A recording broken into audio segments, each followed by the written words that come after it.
to comment on what you think are the worst policy or regulatory ideas that have been suggested, mooted, introduced, floated for any of your technologies. And that can either be in the US on the federal level, on the state level, or internationally as well. Europe is frequently ahead of the United States in just banning stuff. So, well, so mostly there's an anti-transparency regulations or legislation. About a year ago, the appropriations bill almost had a provision in it that said that Congress shall stop publishing data because once you get it, you can't verify that it ever came from Congress. As if that should be a reason that the government should stop publishing information. Like in 1789, we had like digital signatures or something that could help us. So occasionally there are folks who try and make policy that don't quite know what's going on. And actually, in the continuing appropriations bill, there's a paragraph that is poorly worded and kind of undoes the whole Freedom of Information Act. It's like 10 words, but like poof, right? And it's been signed into law. Fortunately, it had like the last phrase in the sentence probably makes the whole paragraph unconstitutional, so it's like at least there's that. But not the whole thing. So yeah, there are always weird things that come up.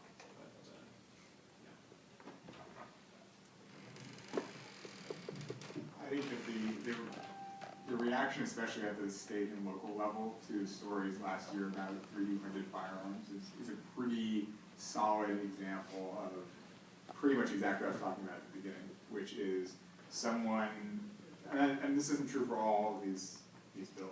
Some of them are very thoughtfully put together, but others of them look a lot like someone saw a story about 3D printed guns and then decided to get a headline by saying, I'm going to outlaw 3D printed guns, without really thinking about what impact that would have on legitimate uses on 3D printing, if that would have any benefits to the thing they're actually concerned about.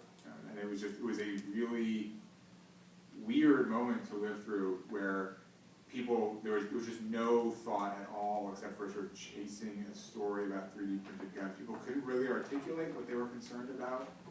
They couldn't really articulate what they were trying to stop, especially again at the local level. And so that's the kind of reacting to headline legislation that I worry about with 3D printing. it worked. They got a headline. Yeah, it definitely worked. Yeah, we got the headline.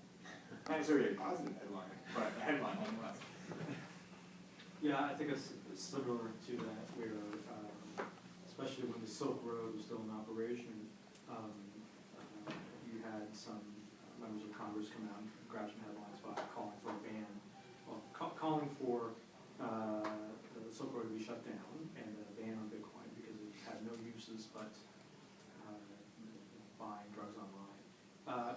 But the good news is that those very same members, a few years later, I think have come to the conclusion that, oh wait, no, there are many other uses for this technology, like all technology starting with fire. You could use it to cook, you could use it to burn down a village. It's not the technology, it's the use it's put to, and that's what we need to address. other questions from the audience? Okay, then I'll ask one. Go ahead. I was going to say another question for Jerry on the BitCoin. I don't know what it started out as, the value, but I imagine $1 for $1 Bitcoin. Yeah, pennies. And then it surged to $1,000. Now it's back down to 800. And there are currently 12 million Bitcoins in circulation. About and that. it's going to be capped at 21 million. What impact is that going to have?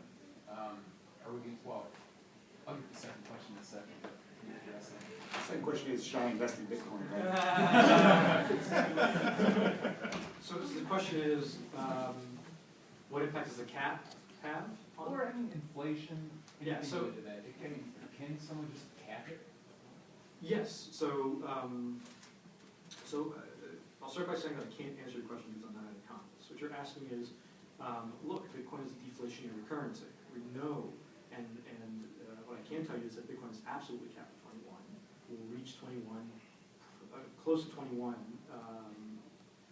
by the year 2040, and then that's it. There'll be no new Bitcoins, and that we know is cryptographically provably the case. You would have to have a change in consensus in the network, which means that the people who operate the Bitcoin network, which are thousands of people, would have to generally all agree to remove the cap, and they're all pretty much in favor of the cap. So the cap is pretty much that 21 million.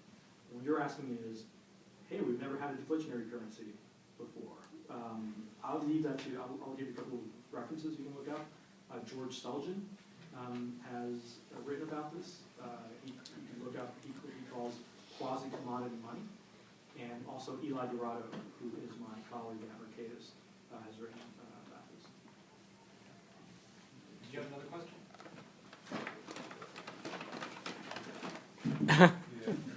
I'll be here after. We're running a little short on time, so what I'd like to do is just ask the panelists, do any of them have any final words, final statements, or thoughts on what to expect in 2014? Well, I expect more bills on transparency than you do if your staff is getting clauses. And if you're interested in transparency, find me on. I'd say expect to see more stories about incredible things coming out of 3D printers, most of which will be true, some of which will not be. So take a little bit of time to figure out which one. And I expect Bitcoin 36,000. I'm kidding, right? Well, on behalf of the Arm Street Institute and Generation Opportunity, thank you all for joining us today. Again, we'll be having it in the same place tomorrow at noon for an event on privacy and national security, and 6 to 8 tomorrow at Capitol Lounge. Yeah, it's a different location. It's a different location. It's at the House Visitor Center tomorrow. It's at the House Visitor Center tomorrow, but it's at noon, right? Yes. I got that bit right. Thanks, everybody.